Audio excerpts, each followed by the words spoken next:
Hi students. तो आज हम बहुत ही कॉमन टॉपिक और क्लास 10th का सबसे पहला टॉपिक स्टार्ट करते हैं, जिसका नाम है रियल नंबर। Real number. हालांकि नंबर सिस्टम के बारे में आप लोगों ने बहुत कुछ पढ़ा है। नंबर सिस्टम में क्या क्या नंबर्स आए, आफ्टर डेट किस तरीके से रियल नंबर्स प्रोड्यूस हुआ, तो ये सारी चीज़ें आप क्लास 9 में पढ़ चुके हैं।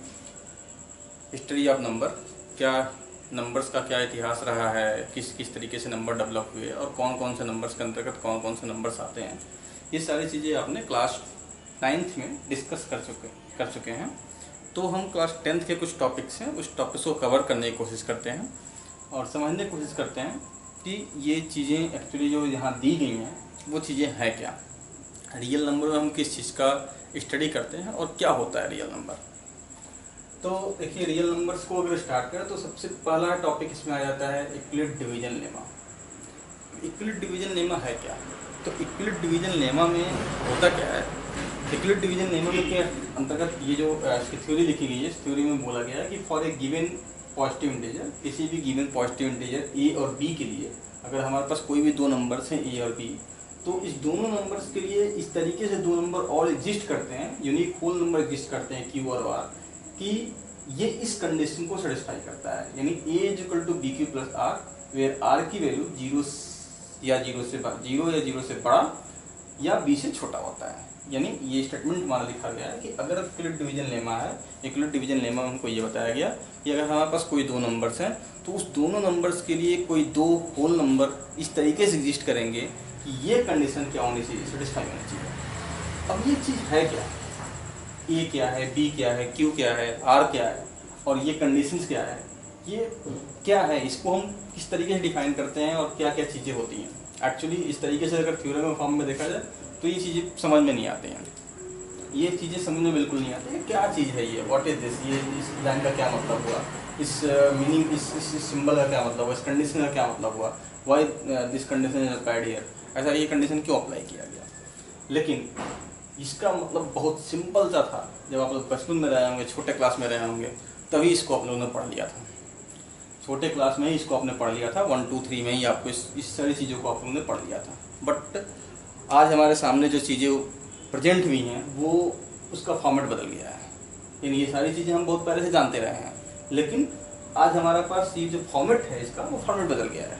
अगर इस पर हम एक बेसिक एग्जाम्पल है, जैसे मान लीजिए कि हमारा जो थ्योरम्स लिखा गया A is equal to B Q plus R, और कंडीशन ये लगा दी गई कि जहाँ आर जो होगा वो आर क्या है, जीरो या जीरो से बड़ा हो सकता है और बी से छोटा हो सकता है। तो ये कंडीशन याद करने में बहुत लग रहा है कि ये क्या है, बी क्या है, कहाँ से नंबर्स आ गए।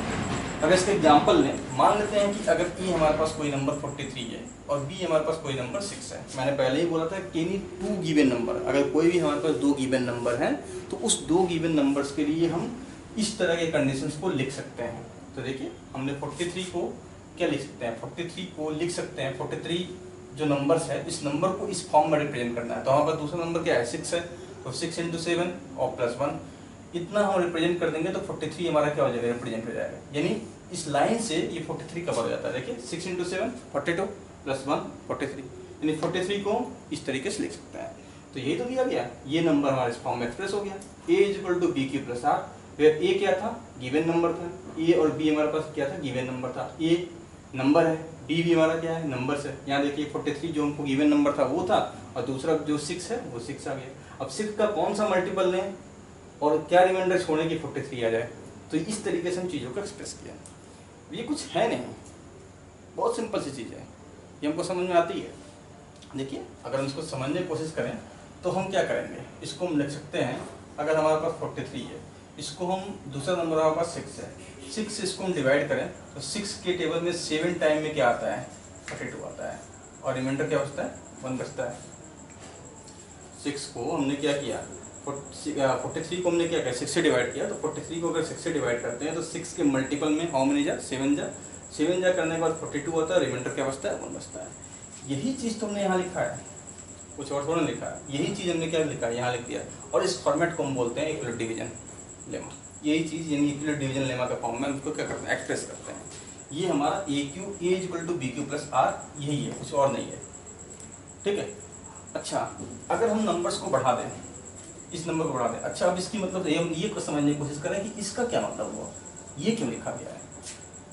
ये r की वैल्यू 0 या 0 से बड़ी हो सकती है और b से छोटी होगी, ये क्यों लिखा गया है, इसका क्या मतलब है, what is the meaning of this line. इस लाइन का मतलब क्या है, ये लाइन तो समझ में आ गई, इतना लिख दिया गया, लेकिन इसका क्या मतलब है, इसको भी देखते हैं।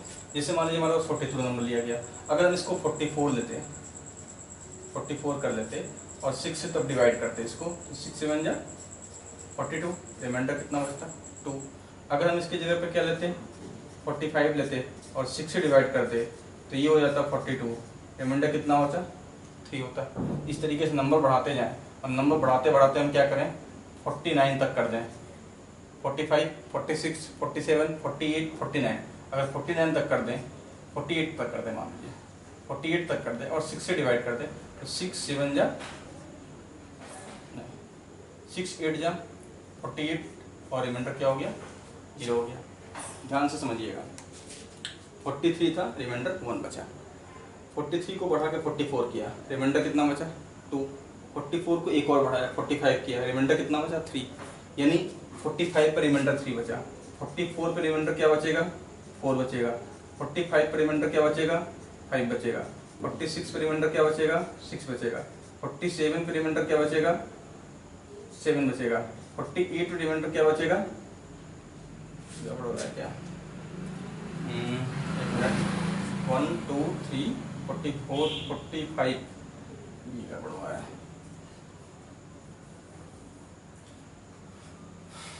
चीजों को यहाँ देखते हैं, 43 पर रिमाइंडर कितना था 1 था। अगर हमने 44 कर लिया तो रिमाइंडर कितना बच गया 2 बचा। अगर हम 45 कर लिए तो रिमाइंडर कितना बचा 3 बचा। अगर हम 46 कर लिए तो रिमाइंडर कितना बच जाएगा 4 बच जाएगा। अगर हम 47 कर लिए तो रिमाइंडर कितना बचेगा 5 बच जाएगा।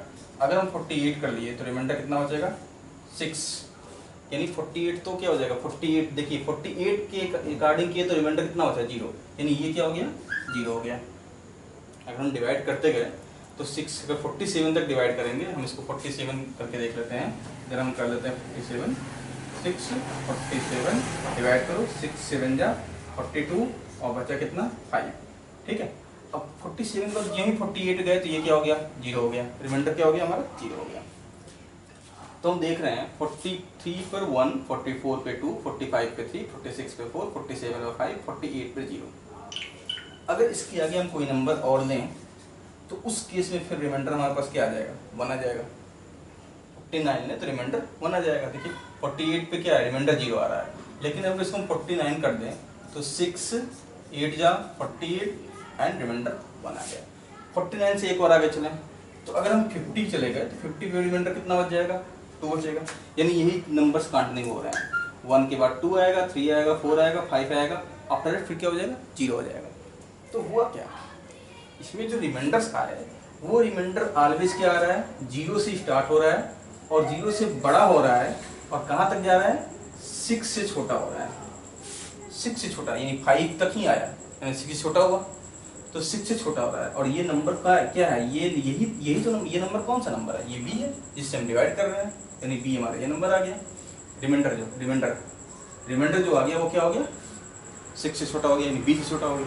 ऑलवेज जो रिमाइंडर होगा वो क्या होगा b से छोटा होगा। तो यही कंडीशन यहाँ लिखी गई है कि रिमाइंडर जो होगा वो 0 से बड़ा और b से छोटा होगा। हमने यहाँ डिवाइड करके देख लिया। तो यही चीज़ें हैं जो हम लोग बहुत पिछले क्लास से यानी 1 2 3 में पढ़ते आए हैं, ये कुछ और नहीं है, बस यही सारी चीज़ें हैं। इसका कंडीशन का मतलब यही हुआ कि अगर हम डिवाइड करते जाएं तो या तो 0 मिलेगा, 1 मिलेगा, 2 मिलेगा, 3 मिलेगा, 4 मिलेगा, 5 मिलेगा, लेकिन 6 नहीं मिलेगा। उस केस में क्या होगा 0 हो जाएगा। तो ये 0 के बराबर या 0 से बड़ा और जिस नंबर से हम डिवाइड कर रहे हैं उस नंबर से छोटा, ये नंबर आ सकता है हमारे पास, ठीक है। यानी अगर इसको हम इस तरीके से समझें, यहाँ देखिए इस जो भी हमारे पास नंबर दिया गया, एक नंबर बड़ा है दूसरा नंबर छोटा है, इसको हम इस तरीके से समझें तो बड़े नंबर को हमेशा छोटे नंबर के किसी मल्टीपल प्लस रिमाइंडर के फॉर्म में लिख सकते हैं। ये रिमाइंडर 0 भी हो सकता है और ये रिमाइंडर इस नंबर से जो हम नंबर लेके चले स्मॉल नंबर, वो स्मॉल नंबर से क्या होगा छोटा होगा। ये जो रिमाइंडर होगा वो 0 भी हो सकता है और स्मॉल नंबर से छोटा होगा, यानी जो भी हम नंबर लें, अगर हम मान लीजिए 3 लेके चलते हैं तो 3 के लिए हमारे पास क्या क्या नंबर्स आएंगे, अगर हमने 3 से डिवाइड किया तो 0 आएगा, 1 आएगा, 2 आएगा। अगर हमने 4 से डिवाइड किया तो क्या आएगा, 0 आएगा, 1 आएगा, 2 आएगा, 3 आएगा, यानी 4 नहीं आएगा। ठीक है, तो इसका यही मतलब है। ठीक, ये जो कंडीशंस हमारी बताई गई कि for any two given integer a and b there are exist two whole number q and r such that a is equal to bq plus r where r is lies between 0 and b। r जो होगा वो always कहाँ से कहाँ के बीच में जाएगा, 0 और जो हमारा नंबर से डिवाइड कर रहे हैं छोटा नंबर, उस नंबर के बीच में आएगा। तो this is the total explanation of this Euclid division lemma. Hope date ये सारी चीज़ें आपको समझ में आई होंगी। ठीक है, हम इसी चीज़ को किसी और एग्जाम्पल से, किसी और तरीके से समझाने की कोशिश करते हैं। ये भी मेथड आसान है, बहुत ईजी मेथड है। बहुत सारी चीज़ें से आपके कॉन्सेप्ट बिल्कुल क्लियर हो गए होंगे कि क्या ये चीज़ है, इसका मतलब क्या होता है, इस लाइन का मतलब क्या होता है, 0 और b के बीच वेरी करने का मतलब क्या होता है। ठीक है, तो हम कुछ और एग्जाम्पल्स लेके देखते हैं।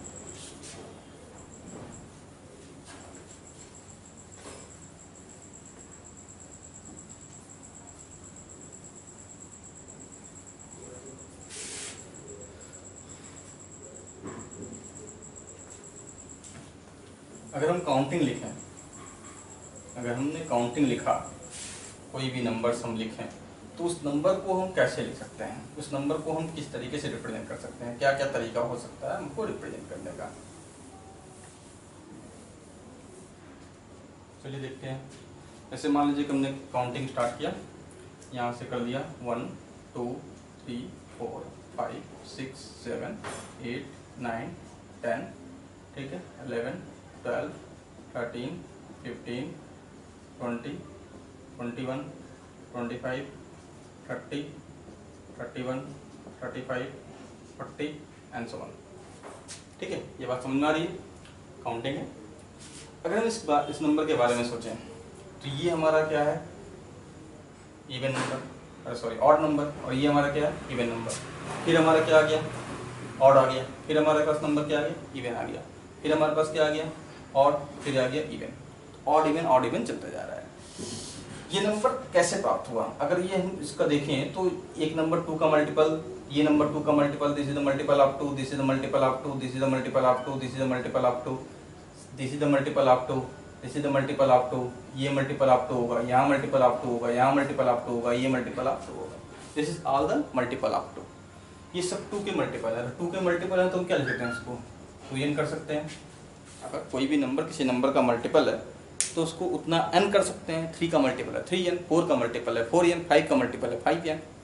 ठीक है, इसको हम लिख सकते हैं। अगर ये सारे नंबर 2 के मल्टीपल हैं, जिसको मैंने राउंड कर दिया, जिसको मैंने राउंड किया है, ये नंबर सारे अगर 2 के मल्टीपल हैं तो जो राउंड नहीं है उसका क्या मतलब हुआ, 3 का क्या मतलब है, 3 का मतलब है इससे कितना अधिक है, 1 अधिक है, यानी इसका मतलब है 2n+1। जो नंबर राउंड फॉर्म में है वो क्या है, मल्टीपल ऑफ 2 है। वो नंबर क्या है, मल्टीपल ऑफ 2 है। तो अगर ये मल्टीपल ऑफ 2 है तो 2 4 6 8 10 ये हमारे सब क्या होंगे, ये मल्टीपल ऑफ 2 बन गए। ठीक है, ये सारे नंबर्स हमारे क्या बन गए, मल्टीपल ऑफ 2 बन गए। तो अगर ये मल्टीपल ऑफ 2 बने तो what about the rest number, जो रेस्ट नंबर बचा हुआ नंबर है उसका क्या, वो क्या नंबर होगा। देखिए, अगर इसके हम आगे जाते हैं तो 2n+1, इसके आगे जाते हैं तो 2n+1, इसके आगे जाते हैं तो 2n+1, आगे की तरफ बढ़े तो 2n+1 2n+1, यानी सारे के सारे नंबर, जो भी नंबर इसमें मौजूद होंगे वो सारे नंबर इस फॉर्म में लिखे जा सकते हैं, 2n या 2n+1 के फॉर्म में लिखे जा सकते हैं। यानी जितने भी नंबर्स हैं उस नंबर्स को हम 2 या 2 के मल्टीपल और 2 के मल्टीपल से एक आगे करके लिख सकते हैं।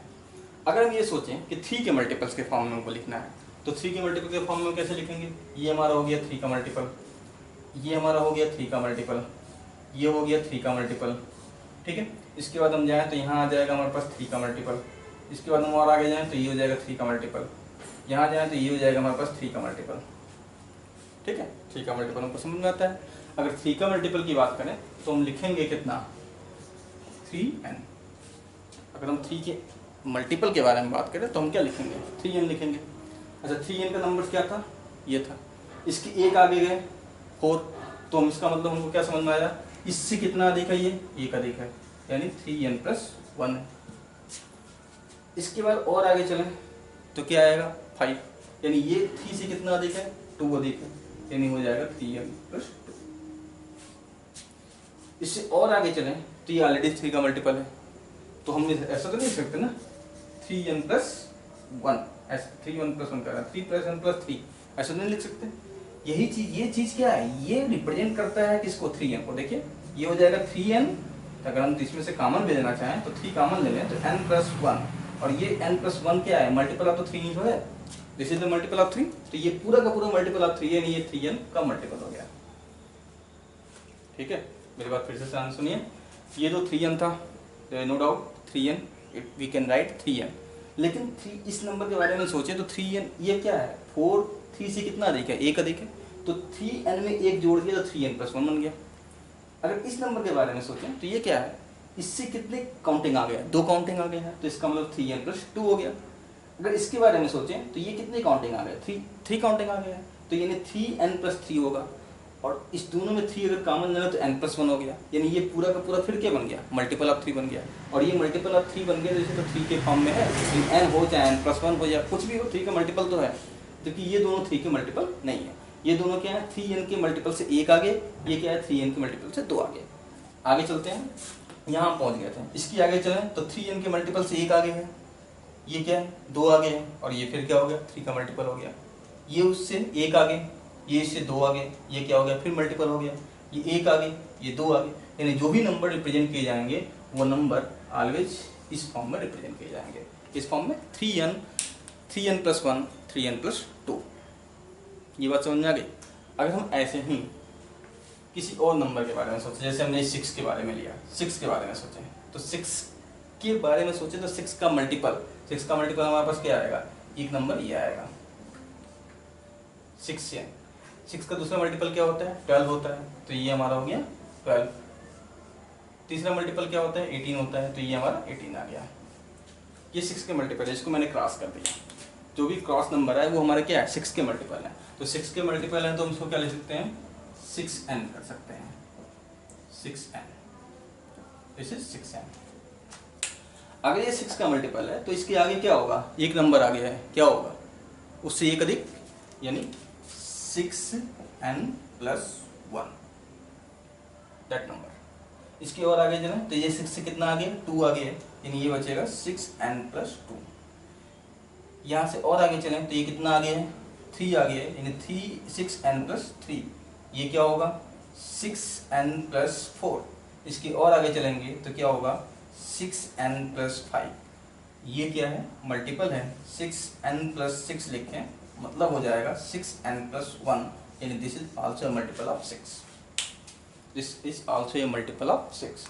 तो ये क्या हो गया, ये तो फिर इसी फॉर्म में आ जाएगा, 6n के फॉर्म में आ जाएगा, यानी क्या होगा कोई भी नंबर हो वो नंबर इस फॉर्म में रिप्रेजेंट होगा, 6n+, इसको हम बताते हैं 6n+5 के फॉर्म में सब रिप्रेजेंट होंगे। इसके आगे हम चलें 6n+1 2 3 4 5 और फिर ये मल्टीपल ऑफ 6, और आगे चलें 1 2 3 4 5 6, this is also multiple of 2, अरे 6 ये क्या हो गया 24 मल्टीपल ऑफ 6। तो इससे हमको क्या समझ में आया, इससे हमको ये समझ में आता है कि जो भी नंबर्स के मल्टीपल के फॉर्म में हम लिखते हैं, जैसे हमने लिखा 2 के मल्टीपल के फॉर्म में, तो 2 के मल्टीपल के फॉर्म में 2 से 1 कम 2n+1, 2n+2 नहीं हो सकता। अगर हम 3 के फॉर्म में लिखें तो 3n+1 3n+2 होगा, 3+3 फिर वो मल्टीपल फॉर्म बन जाएगा, यानी जो नंबर्स आए वो हमारे नंबर इतने आ गए। अगर हम 4 के फॉर्म में लिखें तो हम लिख सकते हैं 4n+1 4n+2 4n+3, that's it.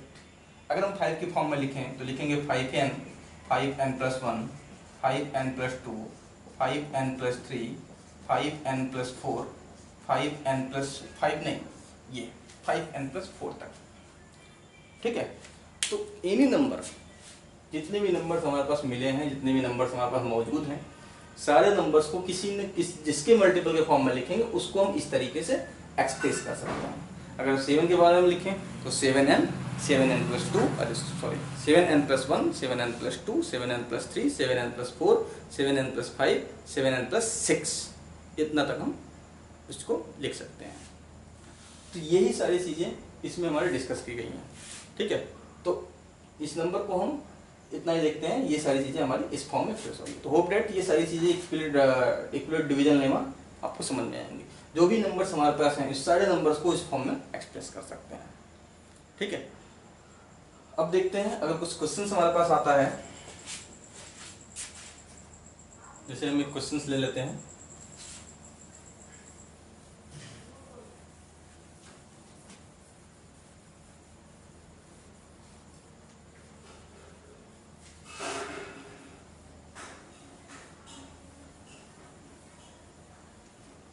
आज के लिए केवल एक क्वेश्चन लेते हैं और उसको एक्सप्लेन करके देखते हैं क्या हो सकता है।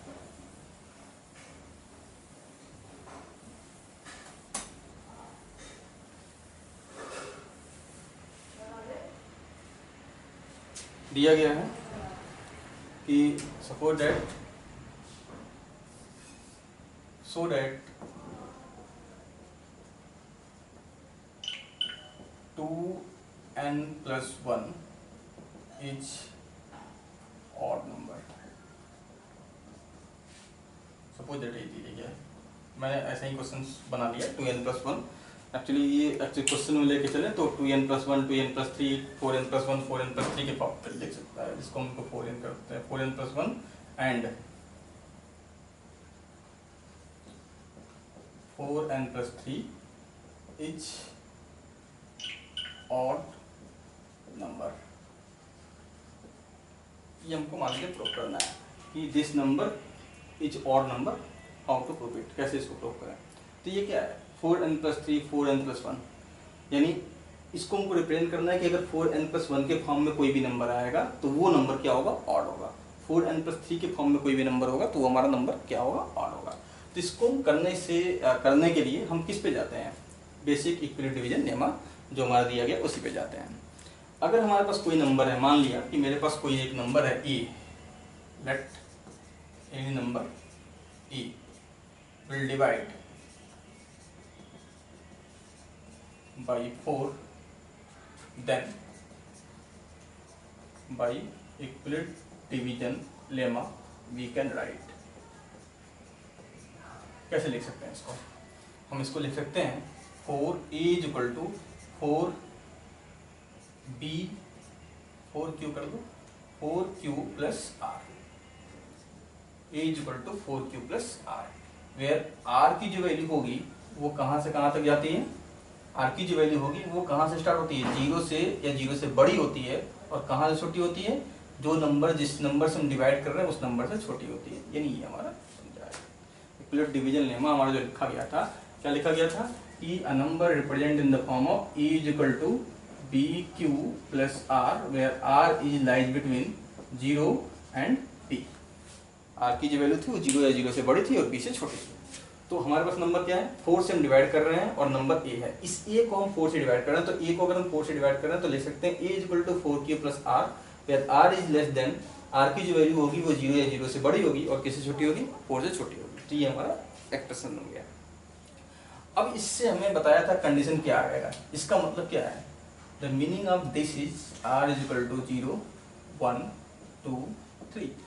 ये तो है, r की जो वैल्यू है वो 0 या 0 से बड़ी है और किससे छोटी है, 4 से छोटी है। तो r की जो वैल्यू है वो 0, 1, 2, 3 है, या फिर 4 से छोटी है तो 4 से क्या होगा, छोटे नंबर्स हो गए।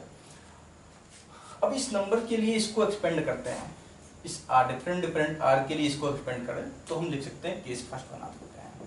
केस फर्स्ट अगर हम बनाएं, केस फर्स्ट, तो केस फर्स्ट में अगर r की वैल्यू 0 रखें, r की वैल्यू क्या रखें, 0 रखें, तो अगर r की वैल्यू 0 रखेंगे तो a = क्या होगा, 4q हो जाएगा, क्योंकि r क्या हो गया, 0 हो गया, यानी ये हो जाएगा 4q।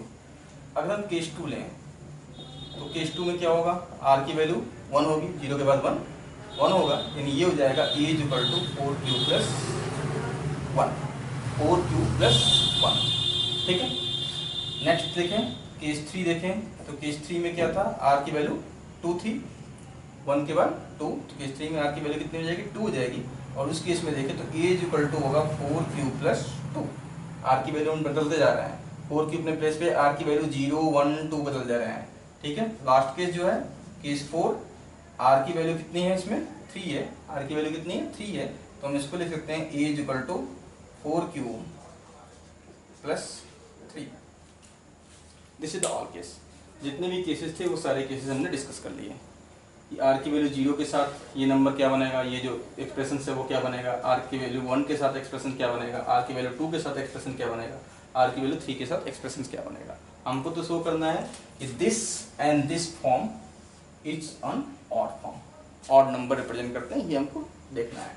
देखिए ये कैसा नंबर है 4q, odd number even number का डेफिनेशन क्या जाता है, अगर 2 से डिवाइड है तो ये इसको ले सकते हैं, यानी ये क्या है 2 इंटू 2q ले सकते हैं इसको, यानी ये क्या हो गया, ये नंबर आ गया डेफिनेटली इवन। इसको अगर हम देखें तो इसमें देखिए अगर 4q प्लस, इसमें हम कॉमन ले सकते हैं 4q प्लस 2, यानी इसको ले सकते हैं 2 इंटू 2q प्लस 1, यानी ये नंबर क्या हो गया 2 से डिविजिबल हो गया, मल्टीपल ऑफ 2 हो गया। अगर मल्टीपल ऑफ 2 है तो ये क्या होगा इवन नंबर है। अच्छा ये दोनों इवन हो गए, बाकी क्या बचा, ये बच गया और ये बच गया। इसमें हम 4q प्लस 1 है तो 4q प्लस 1 को हम कुछ कर सकते हैं क्या, 4q प्लस 1 4q प्लस 1 रहेगा, यानी 4q प्लस 1 रहेगा। ये क्या 2 से डिविजिबल है, अगर ये 2 से डिविजिबल नहीं है तो इसका मतलब ये क्या हो गया ऑड फॉर्म हो गया। ये देखो 4q प्लस 3 है, ये क्या 2 से डिविजिबल है, 4q plus 3 not divisible by 2, इसका मतलब ये भी हमारा क्या होगा ऑड फॉर्म हो जाएगा। तो यही हमको प्रूव करना था कि any number that can be represented in the form of 4n plus 1 और 4n plus 3 is odd number. तो हमने देखा कि अगर कोई नंबर 4q प्लस 1 या 4q प्लस 3, q का मतलब कुछ नहीं, q को कुछ भी लिख सकते हैं, 4n लिखें, q लिखें, p लिखें, कुछ भी लिख सकते हैं, वेरिएबल है, 4n प्लस 1 या 4n प्लस 3 के फॉर्म में होगा, तो ये दोनों नंबर्स क्या होंगे ऑड फॉर्म रिप्रेजेंट करेंगे। ठीक है, तो इस तरीके से हम चीज़ों को, क्वेश्चंस को सॉल्व करेंगे बाय यूक्लिड डिवीजन लेमा के थ्रू। यूक्लिड डिवीजन लेमा हमको याद रखना है, चीज़ें ऐसे ही पूछी जाती हैं। अगर हमको यूक्लिड डिवीजन लेमा पूछा गया कि right the Euclid division lemma, तो हमको यही स्टेटमेंट लिखना है। हम इस तरीके से नहीं कर सकते 2n प्लस 1 2n प्लस 2 ऐसे करने के नहीं कर सकते। ठीक है, हमको स्टेटमेंट लिखना पड़ेगा। वो एक्सप्लेन करने के लिए हमने सारी चीज़ों को डिस्कस कर दिया कि like this you have to understand very easy way, बहुत आराम से समझ सकते हैं। तो ये हमारे क्वेश्चन थे, इस क्वेश्चन को हमने सॉल्व किया। ठीक है, नेक्स्ट क्वेश्चन हम देखते हैं नेक्स्ट टर्म में। होप डैट ये बेसिक जो चीज़ें हैं वो आपकी क्लियर हुई होंगी और आप चीज़ों को समझे होंगे। अगर किसी को भी डाउट रहा तो आप वीडियो को रिवाइज करके देख सकते हैं और चीज़ों को कर सकते हैं। तो okay, thank you, have a nice day.